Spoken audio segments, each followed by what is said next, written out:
Friends, welcome to our channel PC Square for Biology. Today we are going to discuss class 6th and 8th common chapter whose name is Fiber to Fabric and Synthetic Fiber and Plastic.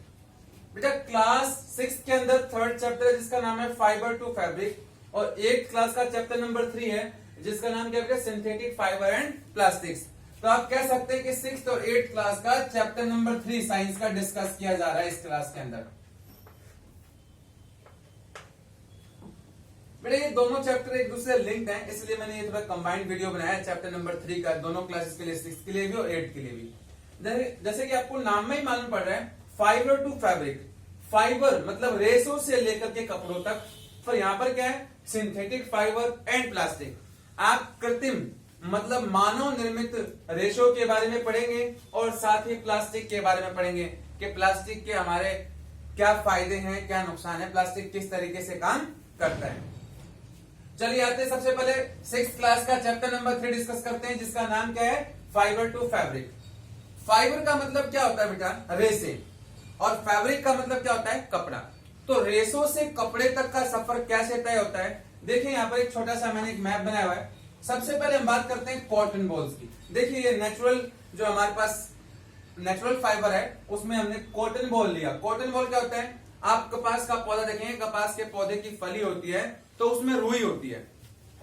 जब हम क्या करते हैं कपास की फली से, इस कपास की फली से कपास को निकाल लेते हैं, कॉटन को निकाल लेते हैं, तो इस प्रक्रिया को बोलते हैं गिनिंग। और फिर उस गिनिंग को हम रेशों में कन्वर्ट करते हैं, किसकी मदद से, स्पिनिंग की मदद से।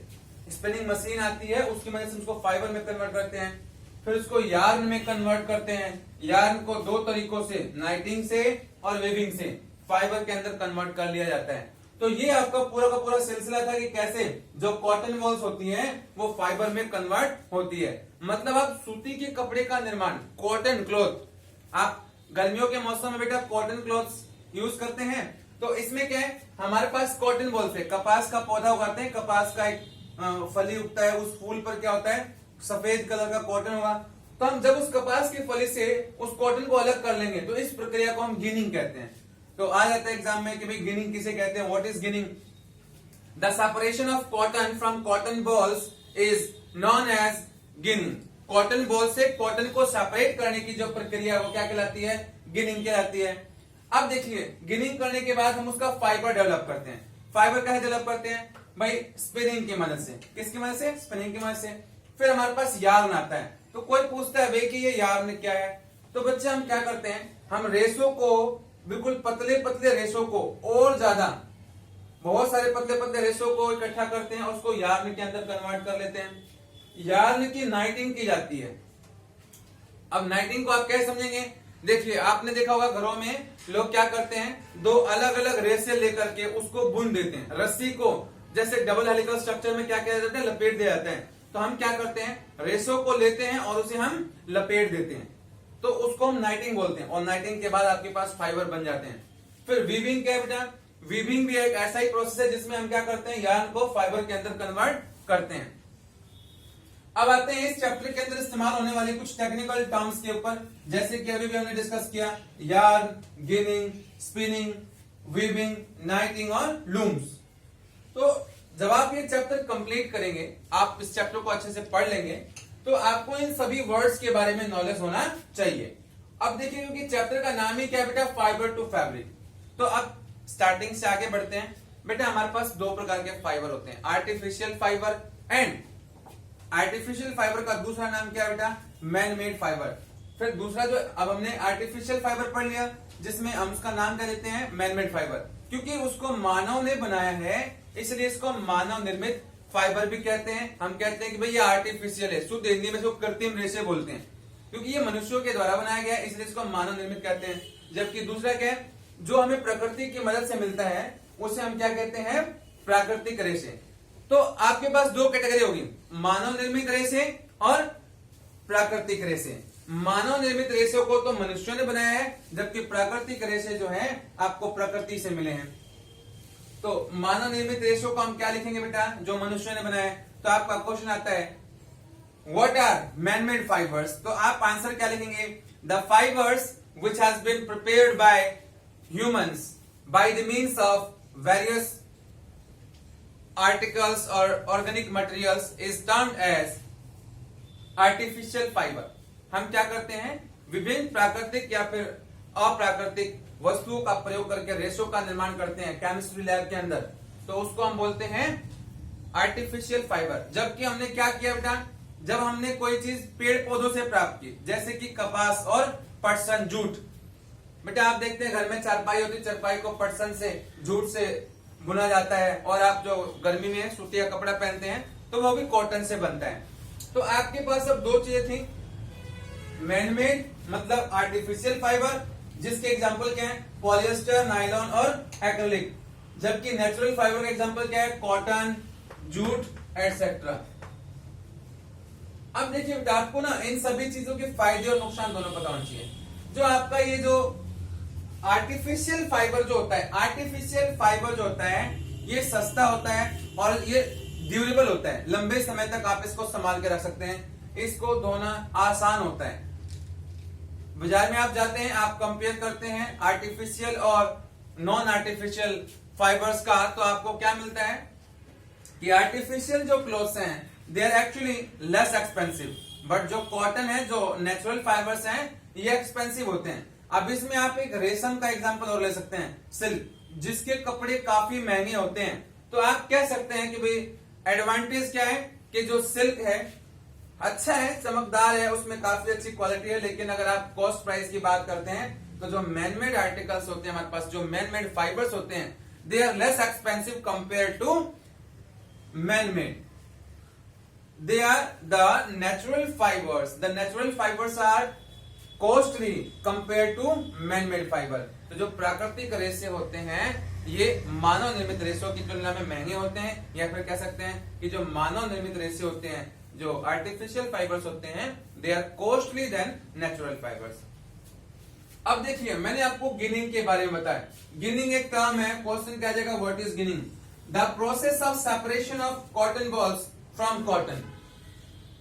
कॉटन बॉल से कॉटन को सेपरेट करने का प्रोसेस, मतलब आप दोबारा सुन लीजिए, the process of separation of cotton from cotton balls is termed as ginning. The process of preparing fibres by the means of a process is termed as spinning. अब अगला क्या है, weaving. Weaving, knitting, looms. Looms दो तरीके की होती हैं, हाथ से भी चलाई जाती हैं और मोटर से भी चलाई जाती है, इंजन से। इसमें हम क्या करते हैं, रेशों को फाइबर का रूप देने में इस्तेमाल करते हैं। जबकि नाइटिंग क्या बेटा, आपने देखा होगा घर में मम्मी क्या करती हैं, सर्दियों के मौसम में बुनाई करती हैं, वह स्वेटर बुनती हैं। तो दो अलग अलग आप उनके पास रोल्स होते हैं, ऊन बोलते हैं आप लोग उसको। तो आप क्या करते हैं, नेटिंग को समझ सकते हैं, जिसमें क्या क्या आता है, स्वेटर बुने जाते हैं, या फिर उसी तरीके से बड़ा फाइबर का एक बड़ा फाइबर तैयार किया जाता है जिसपे एक पर्टिकुलर पैटर्न होता है। आप देखते हैं कि आपकी मम्मी क्या करती हैं, जो स्वेटर बनाती हैं उस पर एक पर्टिकुलर डिजाइन बनाती हैं। तो जो पर्टिकुलर डिजाइन होता है वो किसकी वजह से होता है, द आर्ट ऑफ नाइटिंग। स्वेटर बुनना हर किसी को नहीं आता, स्वेटर पर किस तरीके की डिजाइन बनानी है, गुलाब बनाना है, छोटा कोई डॉल बनाना है, ये सभी प्रोसेस किसका है, जिसको नाइटिंग आती है। वीविंग क्या बेटा, तो फिर से भाई ये सभी अलग अलग टर्म्स हैं, अलग अलग तरीके से परफॉर्म की जाती हैं। जब आप चैप्टर को अपनी एनसीईआरटी की बुक में डिटेल में पढ़ेंगे तो आपको विशेष ध्यान देना है कि ये जो टर्म्स आएगी उनको अंडरलाइन करना है, इनको सीखना है। अब फिर वही हर बार की तरह हम क्या करते बेटे, जब हमारे चैप्टर की वीडियो खत्म होती है तो हम आपको कहते हैं कि आप अपने कमेंट्स जरूर भेजें, ताकि अगर उसमें कोई सुधार करना हो तो हम उसको कर सकें। अब बेटा इसमें क्या है कि हम ये पूरा का पूरा चैप्टर फिनिश कर चुके हैं। इस पूरे चैप्टर में इतना ही मैटर था, मतलब हमने देखा कि फाइबर से फैब्रिक तक कैसे पहुंचे, रेशे कैसे बने, और रेशों से हमने कपड़ों तक का सफर कैसे तय किया, रेशे से कपड़ा कैसे बनाया। तो रेशे से कपड़ा बनाने का जो ये प्रोसेस है अब कंप्लीट हो चुका है। आप समझ चुके हैं कि मैनमेड और नेचुरल फाइबर्स क्या होते हैं। तो आखिरी बार एक बार फिर से दोहराता हूं, मैनमेड को हम मैनमेड क्यों कहते हैं, because they has been prepared by man. प्राकृतिक को प्राकृतिक क्यों कहते हैं, because they has been provided to us by nature. Example जरूर याद रखना है। आर्टिफिशियल का एग्जांपल क्या है, पॉलिएस्टर, नायलॉन और एक्रिलिक। जबकि जो हमारे पास नेचुरल फाइबर इसके एग्जांपल है कॉटन, जूट, सिल्क भी ऐड कर सकते हैं। अब आपको सिर्फ ये याद रखना है कि इन सभी टर्म्स के साथ क्वेश्चन बनाना है। जैसे वाटर लूम्स, वाटर हैंडलूम्स। तो बुनने की प्रक्रिया, कपड़ों को आप जानते हैं कि अगर आप कपड़े को फाड़ते हैं तो उसमें से पतले पतले बारीक बारीक धागे निकलते हैं, तो धागों को एक जाल के रूप में बुनना, फिर उसको कपड़े का रूप देना, कपड़े की जो मजबूती है उसमें रेशों की व्यवस्था की वजह से होती है। अब रेशों की व्यवस्था कैसी है, ये कपड़े की मजबूती को तय करता है। तो हम अलग अलग टर्म्स को पढ़ेंगे, बस आपको पढ़ना है कि यार्न किसे कहते हैं। अब दो पतले पतले रेशों को लेकर के हम एक रेशा बना देते हैं, धागा बना देते हैं। आप देखते हैं कि जब सुई में धागा डाला जाता है तो उस धागे का जो अगला नोड होता है वो काफी पतला होता है, उसमें काफी पतले पतले फाइबर होते हैं। तो इस तरीके के पतले पतले फाइबर्स को मिला करके हम स्ट्रैंड्स बनाते हैं, धागे बनाते हैं। स्ट्रैंड्स का मतलब क्या होता है, धागा। फिर अब हम क्या करते हैं, अलग अलग प्रक्रिया से हम कपड़ों को बुनना सीखते हैं। मैंने स्टार्टिंग में बता दिया था कि ये देखो एक तरीका है कि कैसे आप कॉटन बॉल से फाइबर तक पहुंचे। और यार्न से फाइबर बनाने के दो तरीके थे, नाइटिंग एंड वीविंग।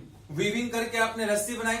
रस्सी को बुनने के लिए क्या करते हैं बेटा, मान लीजिए कि जो चौक है ये दो अलग अलग हमारे पास क्या है, यार्न है, तो दोनों को मैं ऐसे बुनता जाऊंगा और क्या बन जाएगा, फाइबर।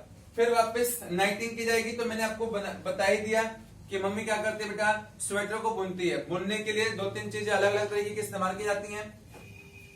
तो आप सभी क्या कीजिए बेटा, आप चाहें तो इसको नोट भी कर सकते हैं, इसका स्क्रीनशॉट ले सकते हैं, और फिर बार बार एक ही चीज, अगर आपको इस टॉपिक में कोई भी डाउट है, कुछ समझ में नहीं आया, आपने कहा सर बिल्कुल समझ में नहीं आया, वीडियो दोबारा बनाओ, तो वो भी किया जाएगा। लेकिन आपको क्या करना है, इसको अच्छे से समझने के बाद एनसीईआरटी के चैप्टर को पेंसिल के साथ बिल्कुल ध्यान से रीड करना है।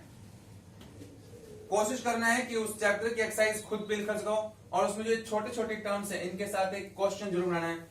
डेफिनेशंस लिखनी है, what are man made fibres, what are natural fibres, give the examples of man made fibres, give the examples of natural fibres. अब फिर एक और बहुत इंपॉर्टेंट क्वेश्चन बेटा, differentiate between natural fibre and artificial fibre. प्राकृतिक एवं मानव निर्मित रेशों में अंतर बताइए। फिर आपको क्या करना है कि भाई ये बताइए कि कॉटन से फाइबर कैसे बनता है, तो ये आपको बना देना। ये 2 नंबर में क्वेश्चन आ जाता है कई बार कि एक छोटे से एग्जांपल के साथ बताइए कि जो कॉटन का है, कॉटन का कपड़ा कॉटन बॉल से कैसे तैयार होता है। तो मैंने बता दिया, कॉटन बॉल से हम कॉटन को अलग करते हैं गिनिंग की प्रक्रिया से, फाइबर बनाते हैं स्पिनिंग करके, और फिर यार्न बनता है। उन फाइबर की स्पिनिंग की जाती है। मतलब आप जब फाइबरों को घुमा फिरा के क्या करते हैं, उनको एक साथ इकट्ठा कर देते हैं, उसको यार्न बोलते हैं। फिर यार्न को और ज्यादा इकट्ठा करेंगे तो वीविंग की प्रक्रिया से फाइबर बन जाएगा। अब आपसे पूछा जाएगा कि फाइबर ज्यादा मजबूत होता है, यार्न ज्यादा मजबूत होता है, या फिर ये जो अंत में जो फाइबर, देखिए अलग अलग रूपों से। मैंने आपको पहले बताया था कि जो फाइबर्स को अरेंज करने का पैटर्न है वो उसकी मजबूती को तय करता है। चलिए स्क्रीनशॉट ले लीजिए।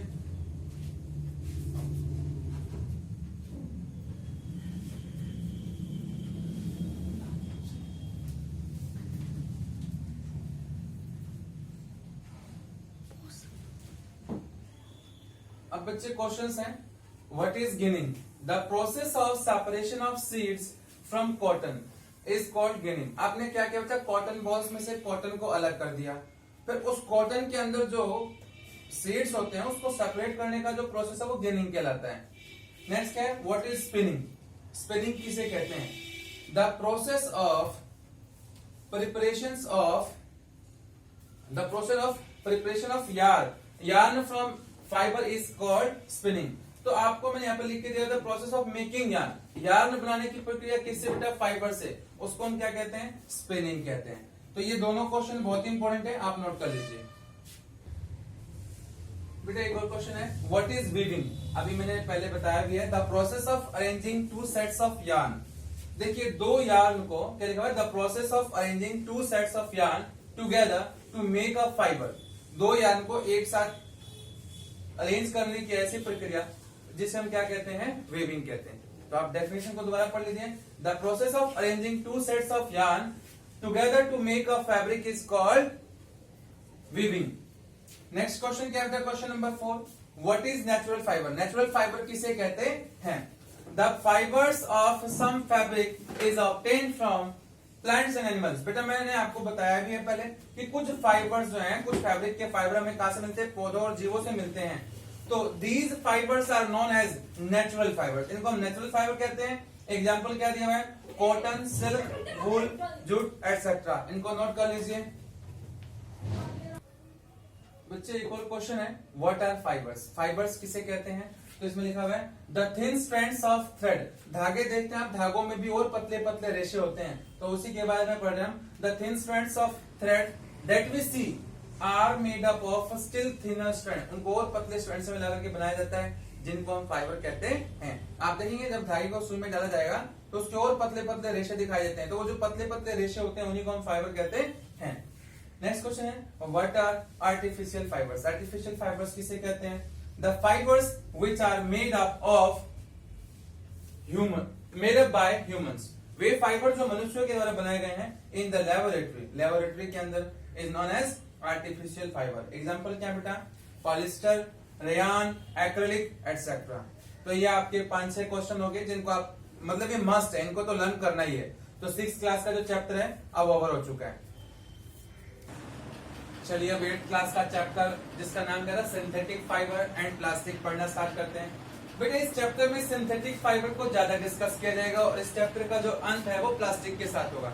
तो सिंथेटिक फाइबर, हमने वीडियो के अभी पिछले हिस्से में क्या पढ़ा बेटा, कि हमारे पास जो 6th क्लास का चैप्टर था फाइबर से लेकर के फैब्रिक वाला, इसमें हमने पढ़ लिया कि नेचुरल फाइबर्स क्या है, आर्टिफिशियल फाइबर्स क्या है, वो किस तरीके से बनते हैं, उनकी प्रॉपर्टीज क्या थी। तो आपका जो पिछली क्लास का टॉपिक था वो साथ में रिवाइज हो गया। अब हम बढ़ते बेटा आगे। सबसे पहले सिंथेटिक फाइबर्स कैसे बनते हैं?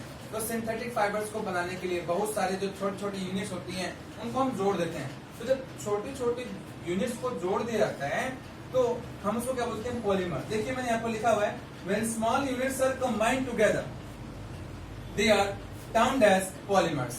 जब छोटी छोटी इकाइयों को एक साथ जोड़ दिया जाता है तो उसे पॉलीमर कहते हैं। ये जो पॉलीमर शब्द है वो 2 टुकड़ों में बना हुआ है। जैसे पॉली का मतलब होता है मेनी और मर का मतलब होता है यूनिट्स। बहुत सारी यूनिट्स मिलकर क्या करती हैं, पॉलीमर का निर्माण करती हैं। पॉलीमर बड़ा होता है। तो यहाँ पर लिखा है polymers occurs in nature. Polymers जो है प्राकृतिक रूप से भी पाए जाते हैं। जैसे उदाहरण के लिए कॉटन, जूट, सिल्क एटसेट्रा। बेटा कॉटन क्या है, कॉटन हमें प्लांट से मिलता है, इसलिए लिखा है cotton is a polymer of cellulose. क्योंकि प्लांट्स में ग्रीन लीफ होती है और ग्रीन लीफ के पास क्या होता है, सेलुलोज होता है। तो मैंने इसको एक्सप्लेन कर दिया, cotton is a polymer of cellulose. Cellulose is made up of a large number of units of glucose. तो सेलुलोज किससे बनता है, बहुत सारी जो यूनिट्स होती हैं किसकी, ग्लूकोज की, उसकी मदद से हम सेलुलोज को बनाते हैं। तो ये हमने चैप्टर के डेमो साथ थोड़ा सा पढ़ लिया है कि भाई पॉलीमर्स क्या होता है। तो उसका आंसर क्या लिखेंगे, अगर कोई आपसे पूछता है कि व्हाट आर पॉलीमर्स, तो आप यहाँ तक लिख सकते हैं। क्योंकि बेटा 8th क्लास में आप तो क्वेश्चन थोड़ा एक्सप्लेन करना सीखिए। व्हाट आर पॉलीमर्स, एक्सप्लेन, या फिर explain in brief with example.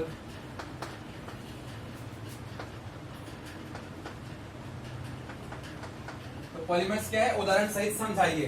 तो देखिए बेटा ये पूरा का पूरा आंसर हो गया इस क्वेश्चन का, कि जब छोटी छोटी यूनिट्स को जोड़ दिया जाता है एक साथ तो उसको हम क्या बोलते हैं, पॉलीमर बोलते हैं। पॉली का मतलब होता है मैनी और मर का मतलब यूनिट्स। बहुत सारी छोटी छोटी इकाइयों को जोड़ करके एक बड़ी इकाई का निर्माण किया जाता है। अब पॉलीमर कहाँ पाए जाते हैं, प्रकृति में भी पाए जाते हैं। जैसे कि कॉटन, जूट, सिल्क एटसेट्रा। ये बेटा प्राकृतिक हो गया, प्राकृतिक पॉलीमर। लेकिन अगर इसी क्वेश्चन में आपको और ऐड करना है तो सिंथेटिक फाइबर जो कि चैप्टर का नाम है, तो आप इसमें नायलॉन के बारे में ऐड कर सकते हैं। Nylon, polyester, acrylic. बेटा ये पहले भी डिस्कस हो चुका है। वीडियो की स्टार्टिंग में ही मैंने कहा था कि हम 6th क्लास और 8th क्लास का जो चैप्टर है वो कंबाइन पढ़ रहे हैं। तो 6th क्लास के साथ जो आपने चैप्टर पढ़ा, इससे आपका प्रीवियस सेक्शन रिवाइज हो गया। और अब इस चैप्टर में हम आगे बढ़ रहे हैं, तो आप जानते हैं कि भाई मैनमेड या फिर आर्टिफिशियल जो रेशे होते हैं वो कैसे होते हैं, नेचुरल रेशे कैसे होते हैं। अब हम ये पढ़ने जा रहे हैं कि भाई पॉलीमर्स क्या होते हैं। तो पॉलीमर्स में ये हमने छोटा सा एक हिस्सा डिस्कस किया कॉटन के बारे में, जो कि नेचुरल पॉलीमर है। लेकिन हमें बेटा इस चैप्टर में मोस्टली किसको डिस्कस करना है, सिंथेटिक फाइबर को। तो आइए पहले तो आप इसको नोट कर लीजिए, स्क्रीनशॉट ले लीजिए। और अब हम पढ़ेंगे नायलॉन। तो बच्चे अभी तक हमने पढ़ा कि किस तरीके से जो सिंथेटिक फाइबर्स हैं वो प्रिपेयर किए जाते हैं। अब देखिए सिंथेटिक फाइबर के हमारे पास 2 एग्जांपल हैं, एक है रेयान और एक है नायलॉन। हम सबसे पहले क्या करेंगे कि प्रॉपर्टीज को पढ़ेंगे ताकि हम ये समझ सकें कि क्यों जो सिंथेटिक फाइबर्स हैं वो नेचुरल फाइबर्स को डिस्प्लेस कर रहे हैं। डिस्प्लेस इन द सेंस बेटा, क्योंकि सिंथेटिक फाइबर बहुत ज्यादा महंगे हैं। मैं पहले ही आपको समझा चुका हूँ कि सिंथेटिक फाइबर्स क्या होते हैं, बहुत महंगे होते हैं। सॉरी, सिंथेटिक फाइबर क्या बेटा, नेचुरल फाइबर्स बहुत ज्यादा महंगे होते हैं। इसलिए हम क्या कर रहे हैं, नेचुरल फाइबर्स को डिस्प्लेस कर रहे हैं। किसकी मदद से, आर्टिफिशियल फाइबर्स की मदद से। क्योंकि आर्टिफिशियल जो हमारे पास है, आर्टिफिशियल जो हमारे पास फाइबर्स है बेटा, ये काफी अच्छे हैं, अट्रैक्टिव लुक के साथ हैं। कलर, हमारे पास कलर ऑप्शंस काफी अवेलेबल है, स्ट्रेंथ भी बहुत अच्छी है। और स्ट्रेंथ अच्छी होने के साथ साथ बेटा हमारे पास वैरायटी बहुत ज्यादा है। तो चलिए डिस्कस करते हैं इनकी प्रॉपर्टीज बेटा। देखिए, rayon, a fibre which was obtained by chemical treatment of wood pulp, it is also known as artificial silk. देखिए, सिल्क बहुत लोगों को बहुत ज्यादा पसंद है, लेकिन हम क्या करते हैं, वुड पल्प को केमिस्ट्री लैब में केमिकल ट्रीटमेंट करके क्या बनाते हैं, हम रेयन बनाते हैं। और इसको हम कृत्रिम सिल्क भी कहते हैं, कृत्रिम रेशम भी कहते हैं, आर्टिफिशियल रेशम भी कहते हैं, आर्टिफिशियल सिल्क भी इसको कहते हैं। Rayon is obtained from a natural source, प्राकृतिक स्रोत से प्राप्त होता है रेयन। बावजूद इसके, इसको हम क्या कहते हैं बेटा, सिंथेटिक फाइबर कहते हैं। इसका कारण क्या है, क्योंकि मैंने पहले बताया था आप लोगों को डेफिनेशन में कि जिस फाइबर को हम केमिस्ट्री लैब में, लेबोरेटरी के अंदर प्रिपेयर करते हैं, उसको हम क्या बोलते हैं, उसको हम बोलते हैं बेटा आर्टिफिशियल फाइबर। तो देखिए लिखा हो गया, rayon is obtained from a natural source yet is man made fiber because it is prepared in laboratory, क्योंकि ये लेबोरेटरी में रहता है। It is cheaper than silk, ये सिल्क से सस्ता है। and can be dyed in various color, हम इसको विभिन्न रंगों में रंग सकते हैं। और ये रेशम से सस्ता होने की वजह से ज्यादा प्रचलित है, क्योंकि हम इसको क्या कहते हैं बेटा, हम इसको कृत्रिम रेशम भी कहते हैं। रेशम जैसे गुणों वाला है, बस रेशम से कम रेशम से सस्ता है, रेशम की तरह महंगा नहीं है। Rayon is mixed with cotton, rayon को हम किसके साथ मिक्स करते हैं बेटा, कॉटन के साथ मिक्स करते हैं। क्या बनाने के लिए, बेडशीट बनाने के लिए। और मिक्स करते हैं इसको वूल के साथ, ऊन के साथ मिक्स कर देते हैं कारपेट्स बनाने के लिए। बेटा हम अपने फ्लोर पे कारपेट यूज करते हैं। तो ये तो कुछ यूजेस थे किसके, रेयन के। अब हम पढ़ने जा रहे हैं नायलॉन के बारे में। दोनों को बेटा मैंने कुछ इस तरीके से लिखा हुआ है कि आप दोनों को कंपेयर कर सकते हैं। रेयन भी क्या है बेटा, एक सिंथेटिक फाइबर है। Rayon is an artificial fibre as it is prepared without the use of any natural source or raw material. किसी भी तरह का कच्चा पदार्थ इसमें इस्तेमाल नहीं किया जाता है। और ये क्या है, एक सिंथेटिक फाइबर है, मतलब जो कच्चा पदार्थ इस्तेमाल किया जाता है वो प्राकृतिक स्रोतों से नहीं मिलता है। लिखा हुआ भी है, it is prepared from coal, water and air. इसको हम कोल, वाटर और एयर से बनाते हैं। Nylon fibre is very strong, elastic and light. Nylon fibre क्या होता है बेटा, बहुत मजबूत होगा, लचीला होगा और वजन में हल्का होगा। इसको कैरी करना काफी आसान होगा। It is use in the preparation of socks, इसका निर्माण, इसका प्रयोग हम क्या करेंगे, सॉक्स बनाने में, रॉक्स बनाने में, टेंट बनाने में, कार सीट बेल्ट बनाने में, कर्टेन्स बनाने में और स्लीपिंग बैग बनाने में इसका प्रयोग किया जाएगा। बेटा इसका कारण क्या है कि ये जो नायलॉन है ये बहुत ज्यादा मजबूत होता है। इसकी मजबूती की ही वजह से हम इसका प्रयोग बेटा पैराशूट रॉक्स में बनाते हैं। पैराशूट्स की डिस्कवरी में इसका बहुत ही महत्वपूर्ण भूमिका है। पैराशूट में जो रस्सियां होती हैं या फिर जो अदर फाइबर्स यूज किए जाते हैं बेटा वो नायलॉन के ही होते हैं। तो देखिए मैंने लिखा हुआ भी है, and nylon is stronger than a steel wire. तो बेटा आज हमने प्रॉपर्टीज डिस्कस की किसकी, सिंथेटिक फाइबर की। दो हमारे सिंथेटिक फाइबर हमने डिस्कस किए, रेयन एंड नायलॉन। हम हमारी नेक्स्ट वीडियो के अंदर कुछ ऐसे सिंथेटिक फाइबर डिस्कस करेंगे जैसे कि पॉलिएस्टर, एक्रिलिक, इनकी प्रॉपर्टीज को डिस्कस करेंगे। फिर हम type of plastic like thermosetting plastic, thermoplastic, इन सभी के बारे में पढ़ेंगे। बच्चे मैं एक बार फिर से बता देता हूँ आपको, हम सिंथेटिक फाइबर और प्लास्टिक का जो चैप्टर ये पढ़ रहे हैं, चैप्टर नंबर 3 8th क्लास का। इसके अंदर जो ये प्रॉपर्टीज आपको बताई गई हैं, इन प्रॉपर्टी को आप नोट्स के फॉर्म में लिख सकते हैं, लर्न कर सकते हैं। और देखिए एक एक सेंटेंस जो है वो क्वेश्चन में आता है। जैसे रेयन, क्योंकि रेयन हमें प्राकृतिक स्रोत से प्राप्त होता है, फिर भी इसको हम आर्टिफिशियल फाइबर क्यों कहते हैं। पहला question, rayon is obtained from natural fibre, still it is termed as artificial fibre. Rayon को हम क्या कहते हैं, रेयन बेटा क्या है, एक आर्टिफिशियल फाइबर है।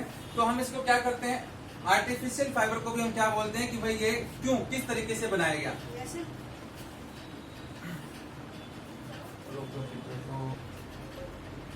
तो बेटा ये जो हमने क्वेश्चंस पढ़े कि रेयान जो है, रेयान क्योंकि बनाया जाता है कच्ची सामग्री से, कच्ची सामग्री जो इस्तेमाल की जाती है वो प्राकृतिक है, बावजूद इसके हम इसको आर्टिफिशियल फाइबर कहते हैं क्योंकि इसमें बेटा जो कच्ची सामग्री इस्तेमाल हुई है उसको हम जो ट्रीट कर रहे हैं वो केमिस्ट्री लैब में ट्रीट कर रहे हैं। और आपको डेफिनेशन में बताया गया था कि जो केमिस्ट्री लैब में ट्रीट किया जाएगा उसको हम क्या बोलेंगे, आर्टिफिशियल सिल्क। तो ये क्वेश्चन हो गया, 1 नंबर में आ सकता है।